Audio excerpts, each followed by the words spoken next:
जय माता the all. और सेक्शन 233 फास्ट ट्रैक मर्जर के बारे में छोटी सी अमेंडमेंट, लेकिन उससे पहले मैं प्रिज्यूम कर रहा हूं कि आपको ये पूरा प्रोसीजर मालूम है फास्ट ट्रैक मर्जर का, जिसमें जो अमलगमेटिंग कंपनीज हैं वो अपनी बोर्ड मीटिंग में पहले फास्ट ट्रैक मर्जर अप्रूव करती हैं, जनरल मीटिंग करवाते हैं, शेयर होल्डर्स की क्लास मीटिंग करवाते हैं जिसमें 90% बाय वैल्यू विल एग्री करते हैं for the scheme of fast track merger. Then creditors by 90% value वो एग्री करते हैं।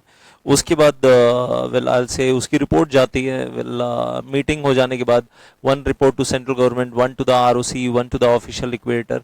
और अगर आरओसी और ऑफिशियल लिक्विडेटर की तरफ से, उन दोनों की तरफ से अगर कोई ऑब्जेक्शन नहीं है तो फिर सेंट्रल गवर्नमेंट वेल अप्रूव कर देती है फास्ट ट्रैक मर्जर, और एनसीएलटी अप्रूवल की जरूरत नहीं पड़ती। लेकिन कौन सी कंपनीज, इस प्रोसीजर में कोई अमेंडमेंट नहीं हुई है, लेकिन कौन सी कंपनीज हैं जिनको और टोटल हमने जब क्लास में डिटेल में किया था, we devoted almost 1 hour, more than 1 hour on this. So there were total 13 steps, 14 steps in this fast track merger. अब छोटा सा पॉइंट ये है कि section 233 is applicable when fast track merger कौन कौन से केसेस में एप्लीकेबल होता है। तो नंबर 1, जब होल्डिंग कंपनी और होली ओन्ड सब्सिडरी कंपनी का मर्जर हो रहा होता है और एक होली ओन्ड सब्सिडरी कंपनी अपनी होल्डिंग कंपनी में मर्ज हो रही होती है और वो दो से एक बन रहे होते हैं, तो दोनों की लीगल आइडेंटिटी जो अलग अलग थी वो खत्म हो जाएगी and they will become one single legal entity. Or situation 2, well, that is when 2 or more small companies merge, जब दो या दो से ज़्यादा स्मॉल कंपनीज का मर्जर होता है।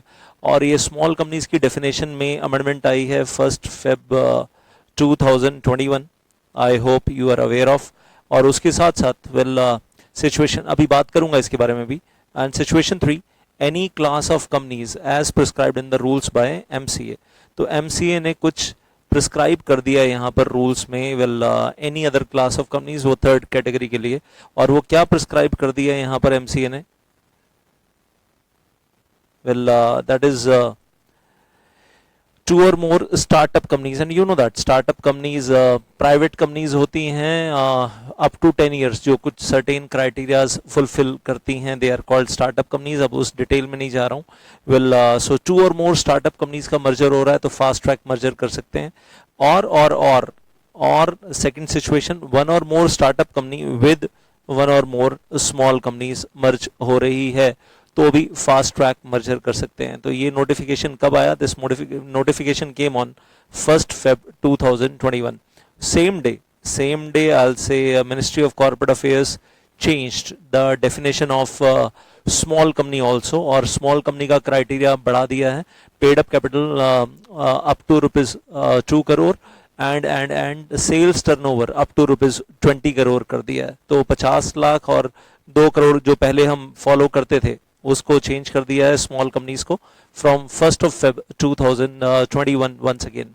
तो ये दोनों काम किए उधर स्मॉल कंपनीज में। And you know that small company is always a private company, not a public company, it is always a private company. And small company means a private company जिसकी लास्ट ईयर की balance sheet के हिसाब से well we से the paid up capital is exact rupees 2 crore or less, और paid up capital में equity preference दोनों मिलाकर and sales turnover will maximum up to rupees 20 crore।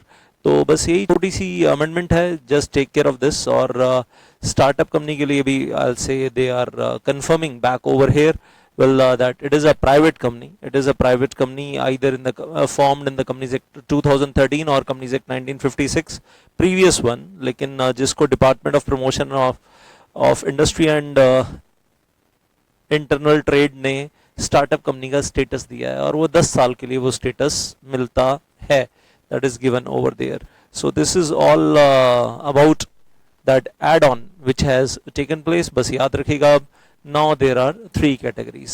Thank you so much. Jai Mata Di.